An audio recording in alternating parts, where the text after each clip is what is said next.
وَاتَّقُوا يَوْمًا لَا تَجْزِي نَفْسٌ عَن نَفْسٍ، ڈر جاؤ اس قیامت کے دن سے جس دن کوئی جان کسی دوسری جان کے عوض قبول نہیں کی جائے گی۔ یہاں وہ مشرکین عرب کے جو سردار تھے وہ کہتے تھے کہ ہمارے پیچھے چلو، کل کو پکڑ بھی ہوئی تو ہم اپنا آپ پیش کر دیں گے، تمہیں چھڑوا لیں گے۔ اللہ نے کہا کسی جان کے بدلے کوئی نہیں۔ اچھا دنیا میں عشق مشوقی میں ہوتا ہے کہ میں تیرے لیے جان دے دوں گا، اللہ کہہ رہا ہے کوئی قیامت دن کوئی عشق مشوقی کوئی اس طرح کی شو بھی کرنے کی کوشش کرے گا نا، ویسے تو کسی کی ضرورت نہیں کہ کام کر جائے، ٹھیک ہے، ایسے ہی عشق سارا نکل جائے گا، ایک صرف گرم سلاق کسی نو پھیرو طلاق پتا جاتا ہے، ٹھیک ہے نا۔ تو کوئی جان سے دوسری جان بدلے کے طور پہ قبول نہیں کی جائے گی، یونیورسل ٹروتھ دیکھ لیں، نمبر 1 یہ چیز۔ نمبر 2 ولا يقبل منها عدل، اور نہ کسی سے کوئی مالی تاوان، کوئی رشوت کے طور پہ چیز لی جائے گی کہ چلو جی پیسے لے کے چھوڑ دو۔ ولا تنفعها شفاعة ولا هم ينصرون، نہ ہی کسی کی سفارش کام آئے گی اور نہ ہی ان کی مدد کی جائے گی۔ دنیا میں بھی یہی ہوتا ہے نا، جان کے بدلے جان۔ یہ بہت کم کیسز میں ہمارے قبائلی علاقوں میں ہوتا ہے کہ جب کوئی لڑائی ہوتی ہے یا وہ کسی نے کسی کی بچی کے ساتھ نکاح کر لیا، وہ کہتا ہے جی آپ اس کی بچی لے جائیں، ایک جان کے بدلے دوسری جان۔ وہاں بھی قبائلی سسٹم میں ہوتا تھا، ایک بندہ ادھر سے قتل ہوتا تھا، وہ ادھر سے ایک کر دیتے تھے، حالانکہ وہ قاتل ضروری نہیں کہ وہ اسی قاتل کو قتل کریں، کوئی ایک بندے کو قتل کر دیا۔ یہ بھی نہیں ہوگا، نہ مال لیا جائے گا۔ دنیا میں آپ رشوت دے کے چھڑوا سکتے ہیں کسی کو جرم سے، یا جج کو رشوت لگا سکتے ہیں، لیکن آخرت کا جج تو اللہ ہے، اور نہ ہی کسی کی سفارش قبول کی جائے گی۔ تو مجھے بتائیں، یہ آیت نمبر 123 سورۃ البقرہ کی پڑھنے کے بعد کوئی شخص کسی پیر کا یہ دعویٰ قبول کر لے گا کہ میں اس وقت تک جنت میں نہیں جاؤں گا جب تک کہ تمہیں بھی ساتھ نہ لے جاؤں؟ تو سر وہ صحیح کرتے ہیں، آپ کو قرآن نہیں پڑھنے دیتے، ٹھیک ہے۔ صحیح مسلم میں حدیث ہے، نبی صلی اللہ علیہ وآلہ وسلم نے فرمایا قیامت والے دن جس کے عمل نے اسے پیچھے کر دیا اس کا نسب اسے آگے نہیں لے کے جا سکے گا۔ سر یہ ذہن میں رکھیں، جو لوگ کہتے ہیں نا ہم سید ہیں، شاہ جی صحیح مسلم مولانا شریف نہیں، قیامت والے دن جس کے عمل نے اسے پیچھے کر دیا اس کا نسب اسے آگے نہیں لے کے جا سکے گا۔ اب آپ کو وہ حدیث سمجھ آئے گی جو بخاری مسلم دونوں میں ہے، اے میری بیٹی فاطمہ میرے مال سے جو تو نے لینا ہے مجھ سے لے لے، اگر اللہ کے حضور پکڑی گئی تو میں تیرے کچھ کام نہیں آؤں گا۔ اچھا یہ صرف فاطمہ کے لیے نہیں ہے، پھر نبی علیہ السلام نے کہا اے نبی کی پھوپھی تو بھی سن لے، اے نبی کے چچا تو بھی سن لے، اے نبی کے خاندان والوں تم بھی سن لو۔ حضور نے ایک ایک کو مخاطب کیا ہے، کیونکہ قرآن میں آیت نازل ہوئی تھی نا کہ اپنے قریبی رشتہ داروں کو ڈر سنائیے، تو اس ڈر میں آپ نے اپنی پھوپھی کو مخاطب کیا، اپنے چچا کو مخاطب کیا، اپنی بیٹی کو مخاطب کیا، تو وہ یہی چیز ہے۔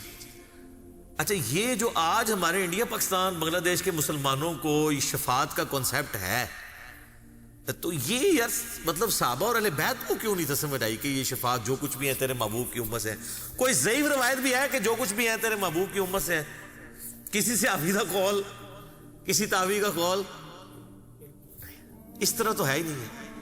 عمل ہے پھر یقیناً اگر کسی کا عمل بہتر ہوا تو پھر اللہ تعالیٰ اس کے نسب کا فائدہ بھی اسے دے گا۔ یہاں دیکھ لیں بنی اسرائیل کو اللہ نے کہا میں نے سارے جہان والوں پہ فضیلت دی، کیوں؟ اولاد ابراہیم تھے، لیکن ضربت علیہم الذلہ بھی ان کے اوپر ہی آیا ہے۔ پھر اللہ نے یہ نہیں دیکھا کہ ابراہیمی ہے تو چھوڑ دیں ابراہیمی ہونے پہ۔ ہماری امت کے اندر بنو اسماعیل کو اللہ نے فضیلت دی تمام جہان والوں پہ، تو آپ دیکھ لیں کہ پھر حسن و حسین ہی جنتی نوجوانوں کے سردار ہیں، سیدہ فاطمہ ہی جنتی عورتوں کی سردار ہیں، نبی علیہ السلام کی جو اہل بیت ہیں ان کو ہی نسبت۔ پھر اسی طریقے سے بخاری مسلم میں حدیث ہے کہ خلافت جو ہے وہ قریش میں رہے گی۔ قریش کون ہے؟ بنی اسماعیل، غیر بنو اسماعیل میں سے کوئی خلیفہ نہیں بن سکتا۔ تو یہ آپ ساری چیزیں دیکھیں تو آپ کو پتہ چلے گا یہ ساری چیزیں اس وقت فائدہ مند ہیں جب کسی کے اعمال بھی اچھے ہوں۔ اب اللہ کے لاڈلے ترین پیغمبر سیدنا ابراہیم خلیل اللہ کا ذکر خیر ہے۔ سر یہی اب چلنا ہے کتنے رکوعوں تک؟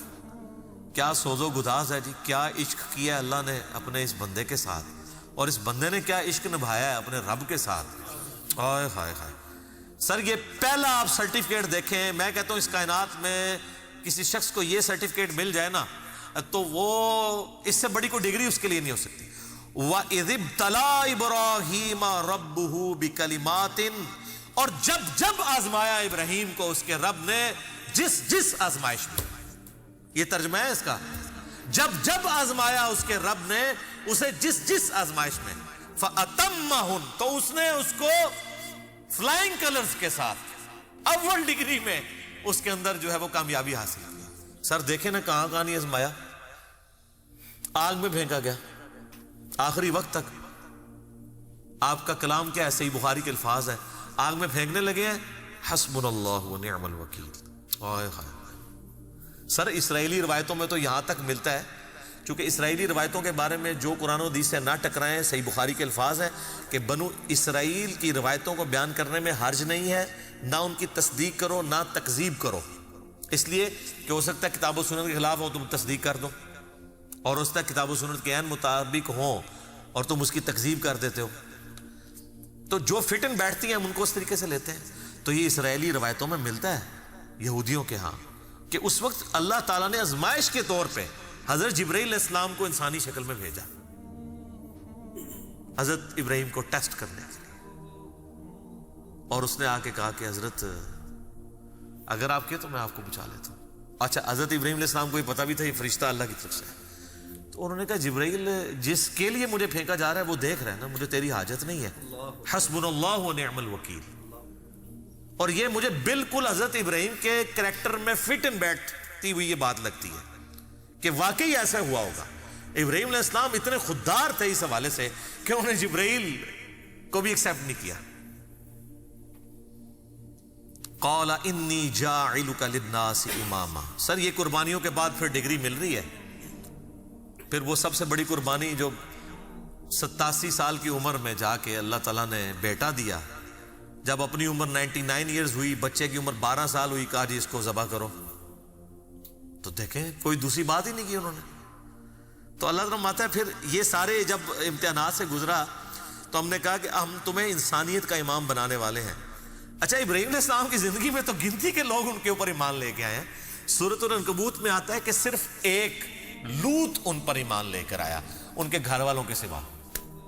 کوئی صاحب امت پیغمبر نہیں ہے حضرت ابراہیم کوانٹٹی وائز، جس طرح کہ نبی صلی اللہ علیہ وسلم کی امت ہے. حضرت موسیٰ علیہ السلام کو اللہ تعالیٰ نے اتنے جانثار لوگ ساتھی دیے.